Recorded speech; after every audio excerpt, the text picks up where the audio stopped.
Right, so I just want to look a little bit at Maslow's hierarchy of need and how that fits to issues about de-escalation and behaviour management and the reduction in restraints. So we have a theory whereby in order for a person to perform and function as self-actualization, so to be a proactive part of the community, there's certain steps that need to be met first. So at the very basic level, we've all got the basic needs, as in we all need to feel safe and secure around the fact that we've got food, water and shelter.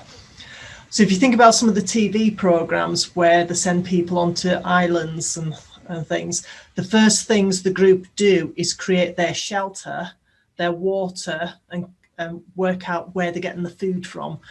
Because if you've got those basic needs there, we can then move on to the next stage. And the next stage then is about security and safety. A person needs to feel safe and secure where they are. Now, in for example, the secure sector, the people are provided with the food, the water and the shelter. However, think then around issues of dietary needs or stress levels, sensory issues, mental ill health. If food offerings, for example, don't include a vegetarian or vegan diet, then vegetarians and vegans are going to quite rapidly have issues around the food. So their focus will all be about food. Can I get the food? And is the food going to be safe and not contaminated? So we need to make people feel safe that they're going to get their shelter, food and water provisions. The security and safety then, that is in relation to them being secure and safe from harm, and that's harm from themselves and harm from others. If you have patients, prisoners or detainees who are fearful of being attacked by either other patients, prisoners, detainees, or by staff, or fearing the overuse of force against them, then they're not going to feel safe. And likewise, if staff who are working in the environment are not feeling safe and they're feeling vulnerable to physical attack, again, they're going to be highly aroused in relation to the assault cycle of constantly feeling under threat. So if the person has the confidence in relation to their food, water and shelter and safety and security, they can then look at the next level, which is then about feeling safe in relation to affection and belonging. We all need to feel like we belong in life. And this is why sometimes children, for example, who were excluded from schools become vulnerable to criminal exploitation because we have this need, this human need to belong.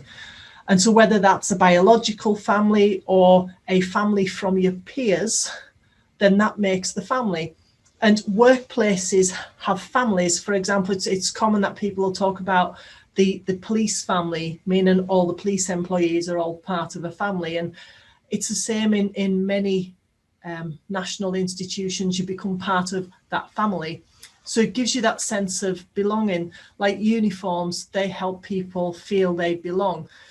But then the downside with the uniforms, especially when you're looking at a secure custody sector, there's a uniform for staff and there's a uniform for prisoners, detainees.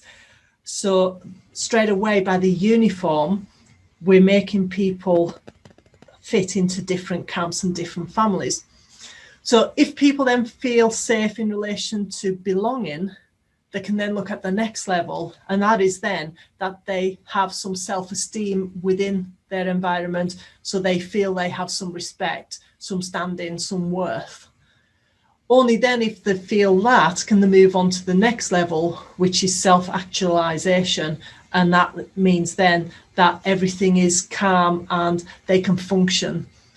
So when you look then at a lot of environments, particularly the secure custody, the mental health units, a lot of the basics are missing. And even if we think about schools, how many children are going to school each day without food because the family hasn't been able to provide them for it? How many families are sofa surfing, so they've not got the guaranteed shelter because they're constantly moving from one house to the next because they're homeless. So some of the adults that we've got within the system have gone through a childhood of adverse childhood experiences, and we'll talk about ACEs later.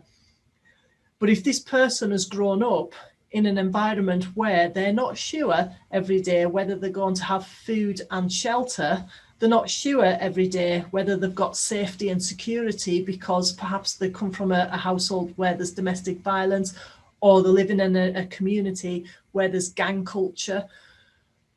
All of that makes the foundations for that person unstable. So then when they become adults and they're now within the system of either the prison, police, mental ill health, they've not had that basic there to get the belonging and to have the self-respect for them to then be able to function. So one of the parts there about the custody and care, for example, is about the rehabilitation and looking at this model in relation to give the person strengths and coping strategies to be able to look at how they can function within the community, to feel safe and secure, to have a belonging and to be able to belong, because a lot of people, because of the previous abuse in life, will not feel that they can open up to that belonging. So when you're then looking at de-escalation, providing simple things like food and water, or those words that the person then doesn't fear that they're going to be restrained, can actually help to settle things down. Because if that person is used to staff attending to them and quite quickly going into a physical intervention, they're going to instantly be up that assault cycle arousal of thinking, we're about to have a fight now, I'm going to be restrained, I don't want to be restrained. And they might then go on the attack before they're attacked.